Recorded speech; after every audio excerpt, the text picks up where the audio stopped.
On parle maintenant économie avec Georges Lédric. Bonjour Georges. Bonjour Pauline. Et l'actualité économique du jour, c'est la réunion des pays producteurs de pétrole aujourd'hui à Vienne. Un accord semble peu probable cependant. Ce serait même une énorme surprise, car depuis des mois, l'OPEP se déchire, pris en otage par la rivalité entre deux de ses membres les plus importants, l'Iran et l'Arabie Saoudite. Le royaume des Saouds qui refuse toujours de diminuer sa production, car toute remontée des prix permettrait à son rival chiite de s'enrichir. De son côté, l'Iran relance à peine sa production après 10 ans de sanctions et refuse aussi toute limitation. Ces rivalités avaient éclaté au grand jour lors des dernières réunions. Les autres membres de l'OPEP, ruinés eux par la baisse des prix, avaient beaucoup manœuvré en coulisses pour tenter de trouver un accord.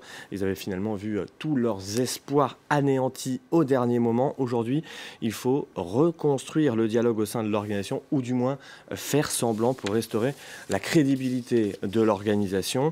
Depuis plusieurs mois, les prix, eux, sont repartis légèrement à la hausse et flirtent avec les $50 le baril. C'est bien, mais ça reste largement insuffisant, notamment pour des économies comme le Venezuela, l'Angola ou le Nigeria qui sont aujourd'hui au bord du gouffre. Le Nigeria, vous en parlez justement, avec cette baisse bien sûr des cours du pétrole. La première économie d'Afrique n'en finit pas de plonger. Vous vous intéressez ce matin au secteur automobile. Effectivement, les importations de véhicules étrangers ont chuté de 60% au Nigeria. Une aubaine pour les usines de production locale. Il n'y en a que 4. Et même si les ventes augmentent, elles peinent tout de même à attirer les Nigérians qui sont toujours beaucoup attachés aux marques étrangères. Regardez ce reportage à Abuja de Rosie Collier et Moïse Gomis.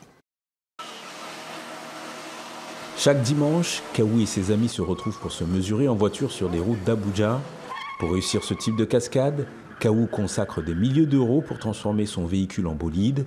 Ici, sur ce circuit improvisé, toutes les voitures sont de marque allemande ou japonaise. La chute du Naira n'arrange pas du tout ces fous du volant. C'est difficile d'acheter des marques étrangères avec ces taux de change élevés du dollar et de l'euro. Mais on n'a pas le choix à cause de notre passion pour le sport automobile. On continue, mais ça devient de plus en plus difficile. Le recul des importations de véhicules fait les affaires d'Innoson Motors. En ce moment, dans cette usine d'assemblage, les cadences ne faiblissent pas. Vous avez bien tout vérifié avant que la voiture quitte le poste? Les boîtes de fusibles, elles sont toutes là? Le câblage, il est bien en place? Ok, c'est du bon travail, c'est bien. Les commandes sont en forte expansion. En ce moment, on bénéficie d'une croissance d'environ 300% et ça se ressent dans nos chiffres de vente. Et surtout quand on compare la période précédente et aujourd'hui. Le constructeur automobile envisage d'augmenter ses lignes de production car elle doit répondre aux demandes du secteur public et aussi du monde scolaire. Implanté dans l'est du Nigeria, Innoson Motors emploie plus de 7300 personnes. La formation est l'une des priorités de l'entreprise.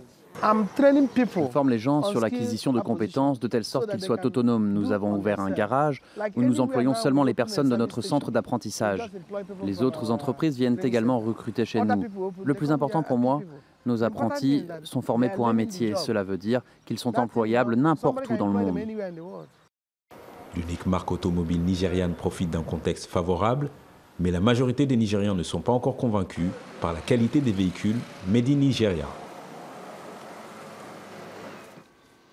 Et du côté des marchés financiers, quelle est la tendance ce matin? La tendance est à la baisse et c'est la bourse de Tokyo qui mène la danse avec cette dégringolade ce matin pour le Nikkei. Vous le voyez, moins 2,22%, une baisse surtout due au report d'une augmentation de la TVA. Ce sera finalement pour 2019. Ce report est interprété comme un signe de faiblesse. L'économie nippone ne serait pas assez solide pour encaisser cette augmentation. Dans le reste de l'actualité des entreprises, en bref et en images, les bourses de Londres et de Francfort propose 1250 suppressions de postes en cas de fusion. Les actionnaires ont jusqu'au 12 juillet pour valider cette opération, estimée à 27 milliards d'euros.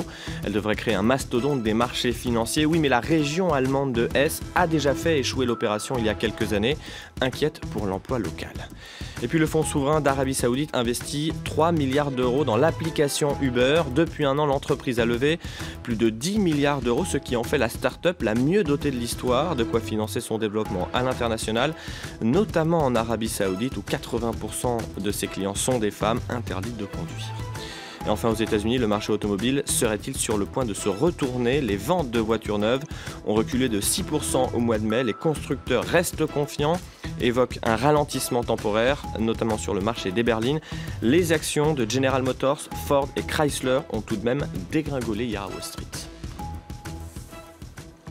Et on termine avec cette initiative inédite, la projection de l'avant-première d'un film, non pas au cinéma, mais en plein vol. Effectivement, cette première projection aura lieu à plus de 10 000 mètres au-dessus du sol, entre Lagos et Paris. Un bon coup de pub, en tout cas, pour le réalisateur star du Nigeria, Kunle Afolayan. Son film The CEO sera projeté au Festival du cinéma nigérian à Paris, qui débute cette semaine, quand la nomination du PDG d'un groupe de télécom africain tourne mal. Ce sera donc sur les écrans d'un vol Air France aujourd'hui.